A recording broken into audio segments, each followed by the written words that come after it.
राजनीतिक गलियारों में इन दिनों एक नाम चर्चा में है, नाम शशि थरूर। वजह उनके बदले हुए सुर।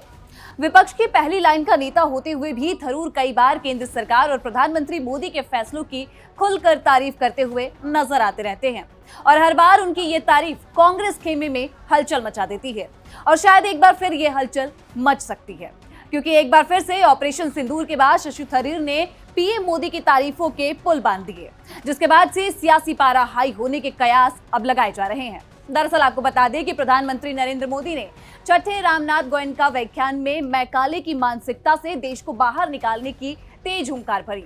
मजे की बात तो ये है कि उसी ऑडियंस में शशि थरूर भी बैठे हुए थे और वो भी बीजेपी नेताओं के बीच में, एकदम फ्रंट लाइन में। और पीएम मोदी के भाषण के तुरंत बाद थरूर ने सोशल मीडिया पर पोस्ट किया और लिखा कि पीएम मोदी देश को गुलामी की मानसिकता से बाहर निकालने की कोशिश कर रहे हैं। उन्होंने इस बात पर जोर दिया कि भारत अब महज एक उभरती हुई अर्थव्यवस्था नहीं है, बल्कि दुनिया के उभरने की मिसाल बन चुका है। एक कांग्रेस नेता की तरफ से ये बयान राजनीतिक तापमान बढ़ाने के लिए काफी था।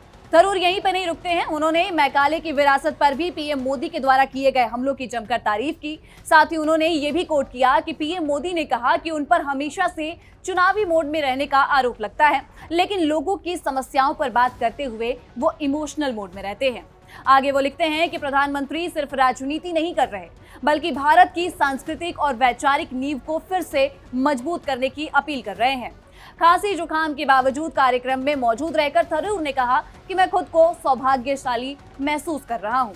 कहानी और भी दिलचस्प तब हो जाती है जब आप देखते हैं कि थरूर किसके बीच बैठे हैं। बाईं तरफ रविशंकर प्रसाद हैं और दाईं तरफ गुलाम नबी आजाद। थरूर शायद राजनीतिक प्रतिस्पर्धा के बीच एक ऐसा चेहरा है जिसकी राय किसी एक खेमे में कैद नहीं दिखती है। लेकिन ये पहली बार नहीं हुआ जब शशि थरूर ने सरकार या फिर नरेंद्र मोदी की तारीफ की हो।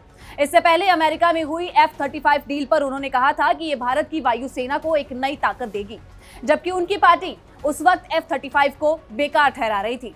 फिर रूस यूक्रेन युद्ध पर भारत का स्टैंड दुनिया भर में चर्चा का विषय बना हुआ था और थरूर ने भारत की विदेश नीति को संतुलित और प्रभावशाली बताया था। पहलगाम हमलों में जहां कांग्रेस ने इंटेलिजेंस फेलियर बताया, वहीं थरूर ने कहा कि कोई भी देश 100% खुफिया जानकारी नहीं रख सकता।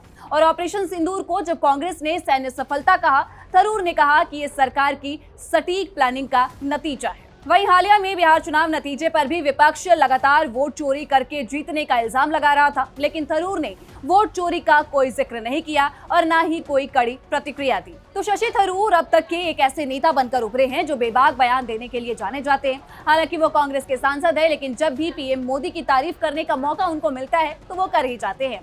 खैर, थरूर के इस अंदाज को आप कितना पसंद करते हैं, हमें कमेंट सेक्शन में जरूर बताइएगा और देश दुनिया के तमाम जानकारियों के लिए देखते रहिए दैनिक सवेरा।